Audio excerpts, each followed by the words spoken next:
Are you looking for a brand new small SUV and you're thinking about one of those cheap Chinese ones? Hold on a second, because this is the Kia Stonic, and in this review I'm going to tell you why I would pick it over one of those other more affordable Chinese-made options. This is the right car. My name's Matt. Please subscribe. Let's get to it.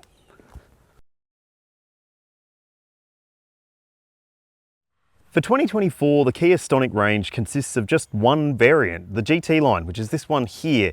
The brand has just axed the entry-level S and Sport grades because they came with a 1.4 litre engine, which has been discontinued globally. So now it's just this 1 litre turbo engine and just this GT-Line spec. This does still stack up pretty well from a value for money perspective. The GT-Line starts at around $32,500 drive away. So that is not bad money when you're considering what you're getting in this spec, including LED headlights, LED daytime running lights, LED front fog lights. You've also got these nice 17-inch alloy wheels, and if you want this lovely yellow color, it's called Honeybee. It'll cost you about $500 more for any of the colors that isn't white.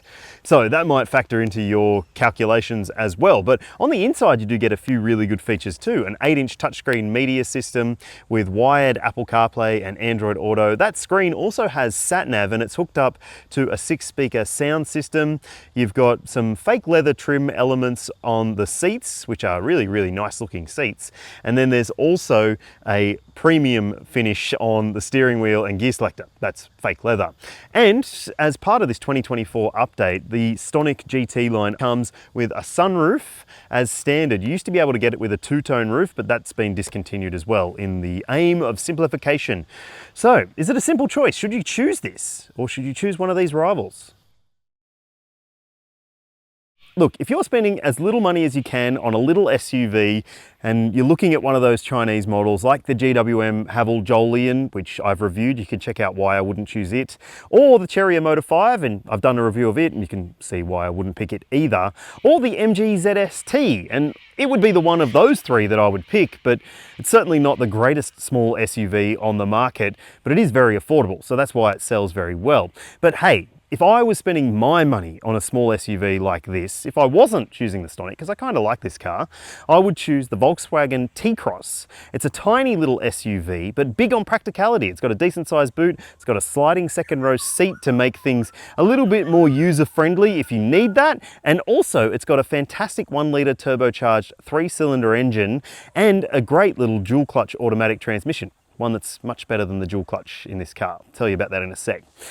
Now, otherwise, you might also want to look at the Hyundai Venue. It's very affordable and it offers plenty of space on the inside. Not the greatest thing in terms of the engine and transmission, but it does have a decent drive experience and it's pretty good on the inside as well. So it might be one you want to check out. And depending when you're watching this, you might also find that there's a really good deal on a Skoda Kamiq happening. It's called the Run-Out model and it's $33,000 drive away. It comes with a fantastic little 1 litre turbo and dual clutch auto, just like the T-Cross I mentioned.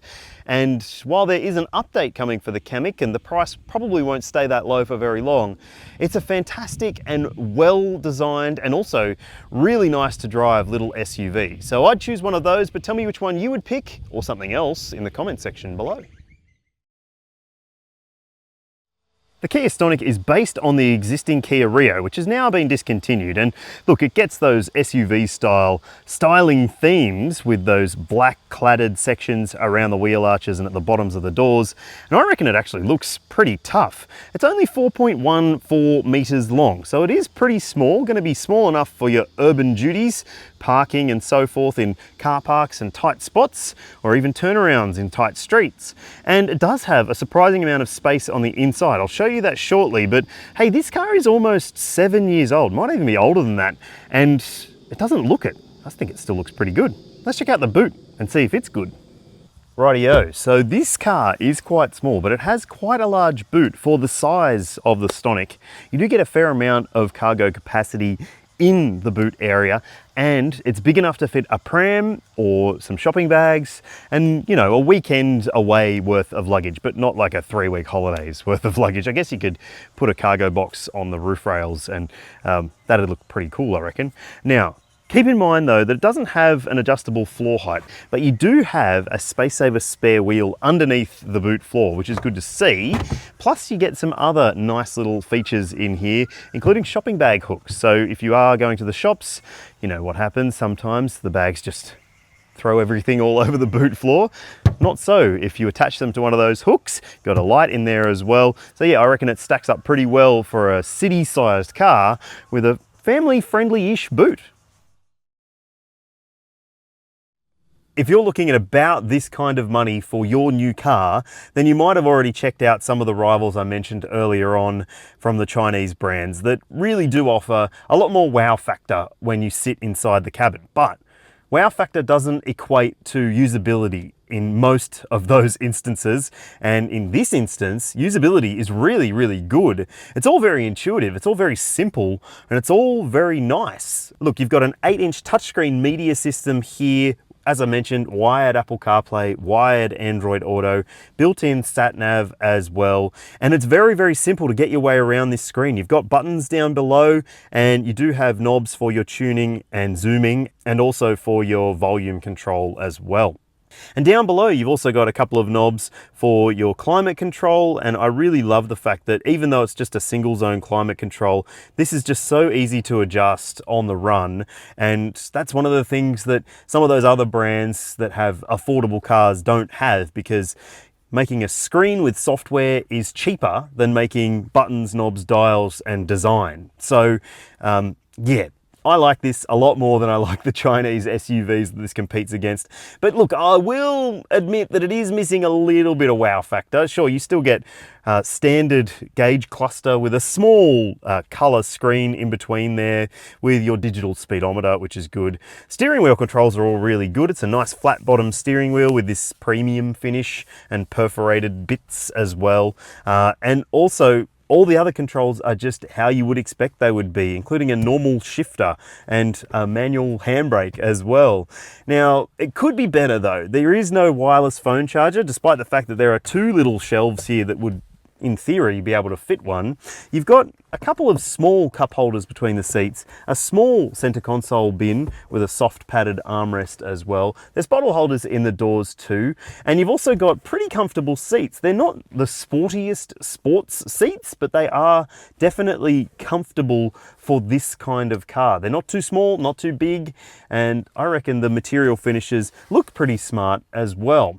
Now, speaking of smart, you might love the fact that this has this clever looking sunroof. It's only a very small sunroof, so it doesn't have the same sort of wow factor again that you get in some of those other Chinese small SUVs with a big glass roof, but still, it opens up and it's pretty nice to have that little bit of niceness in your very affordable small SUV. Finishes are good. Sure, there's a fair bit of hard plasticky stuff here and there, but who cares at this kind of money? You've got soft elbow pads on the doors. That's all that really matters, right? Okay, let's check out the second row space. Look how much space I've got in the back seat of the Stonic. It is surprising how much room there is on offer here. This seat is set for me. I'm 182 centimeters or 6 foot tall, and I've got sort of a couple of inches of knee room in front. My feet can fit underneath the seat in front. I've got pretty big feet, and headroom is actually pretty good, even though this sunroof does eat into the space just a little bit. Now, let's talk about some of the amenities, or the shortcomings when it comes to the amenities. You do have a USB port, and you do have a map pocket, and you do have bottle holders in the doors.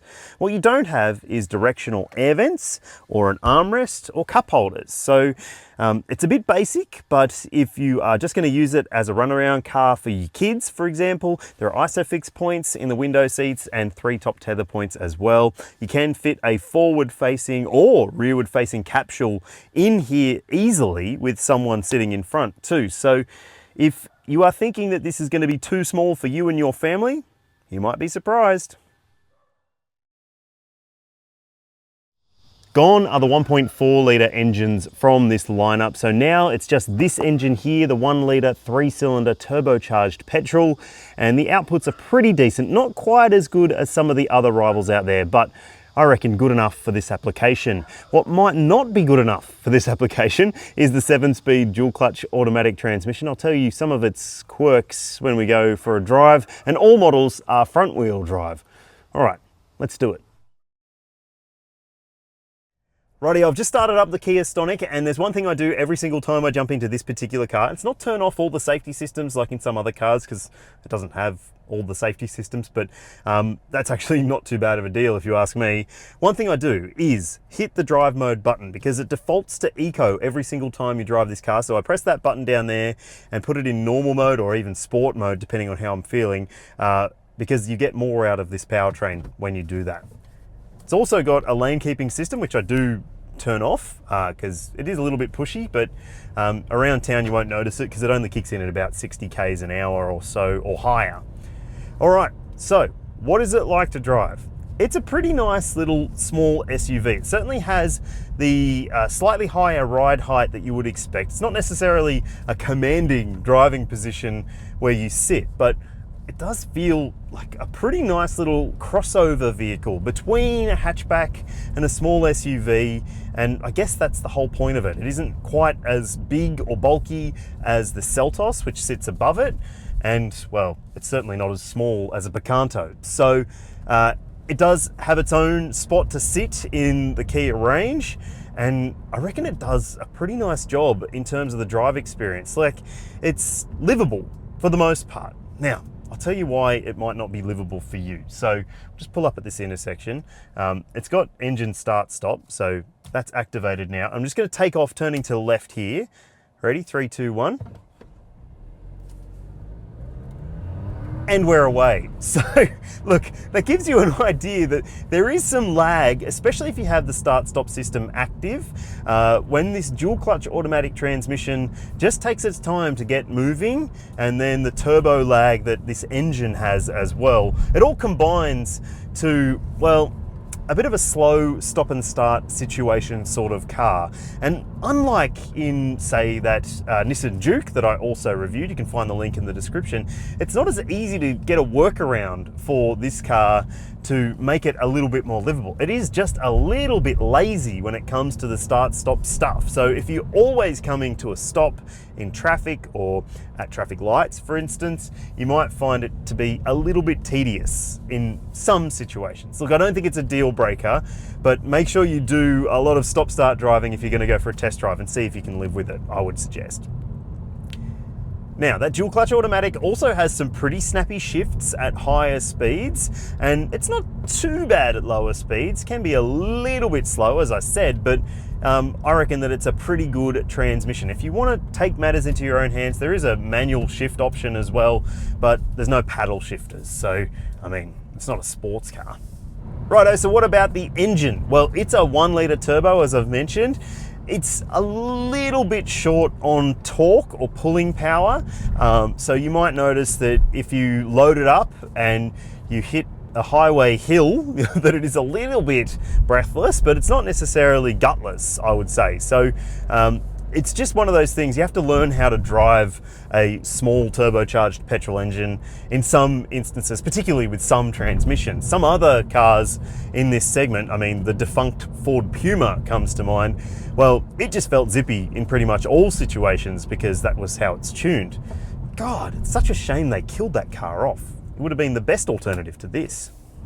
What about ride comfort? Well, this bumpy street, I like to go along it in every car I drive just to see what the ride is like. And it does have a firm edge to it, but it's not uncomfortable in any way. It's solid feeling on the road. It doesn't feel light or flimsy or anything like that, and I like that. The steering has a nice amount of weight to it as well. It's actually a little bit heavy at times. You might find, if you're a weakling, that it is a little bit hard to twirl the wheel in some situations, but I'm like Superman, man. So, you know, I've got big muscles and it's not that big of a deal for me. I do like the way that it steers. You don't get the most amount of feel through the wheel because it is an electronic power steering system, but even so, I reckon that it's communicative enough and user-friendly enough too. One way that this car could be considerably better is the amount of road noise intrusion into the cabin. It is pretty noisy, even on these coarse chip roads around my area at 40 k's an hour. It's kind of loud in here. And on the freeway, if you hit a coarse chip section there, it's really, really loud. You'll have to turn up the volume on the stereo system to hear what you were listening to, or the phone call you were on as well. So yeah, It's not the quietest. If you're expecting luxury levels of refinement, then you won't find them here, but it is still relatively refined, I would say. There's not too much wind noise to contend with, which is nice. And I feel like this is a really solid little SUV. It feels good on the open road, it feels good around town, and I like the way it drives. I mean, for the most part. That stop-start situation could be better.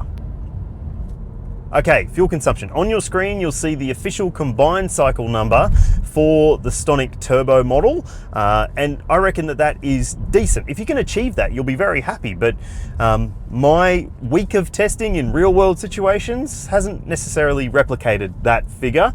You'll see on screen now what I've achieved, and I don't think that's bad, but maybe it could be just a bit better. The Kia Stonic was awarded the maximum 5-star ANCAP safety rating in 2017. That score was actually based on the Rio's crash test results, because they were very, very closely related. The Rio's gone now, and the 5-star rating for this car will be gone at the end of 2024. That's when it expires. So keep in mind that it isn't necessarily at the cutting edge of technology and safety gear. You do get autonomous emergency braking, there's forward collision warning, there's a lane keeping assistance feature, and you've also got a reversing camera, rear parking sensors, and well, it misses out on blind spot monitoring, rear cross traffic alert, and you don't get adaptive cruise control either. It's just a standard cruise control setup in this car. And it's only got 6 airbags, dual front side, and full length curtain. I mean, for a car this size, that's not too bad, but it's not leading the way in any particular way.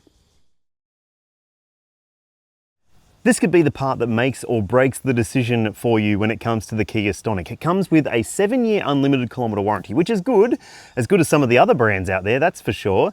But it also includes up to 8 years of roadside assistance if you service with the Kia network. Now, servicing is something you really need to think about because the intervals are every 12 months or 10,000 kilometres, so it's going to be a little bit less convenient than some of the rival vehicles out there. And the servicing is actually pretty expensive. On average, you'll see over that 7-year plan how much it costs on the screen now. That is very high for a little car like this. Would it make or break the decision for you? Let me know in the comments. Like I said at the outset of this video, I reckon that the Kia Stonic still stacks up from a value for money perspective, and I would choose it over some of those other affordable small SUVs out there. But tell me what you think in the comments section below. Would you choose a Stonic if you own a Stonic already, particularly a GT-Line? Let me know if you've had any issues with it. I'd love to hear from you. And if you've already subscribed, thanks very much. If you haven't, please do. It helps a lot. And hit like as well, and share this video with anyone you think might find it interesting. Thanks very much, and I'll see you in the next one.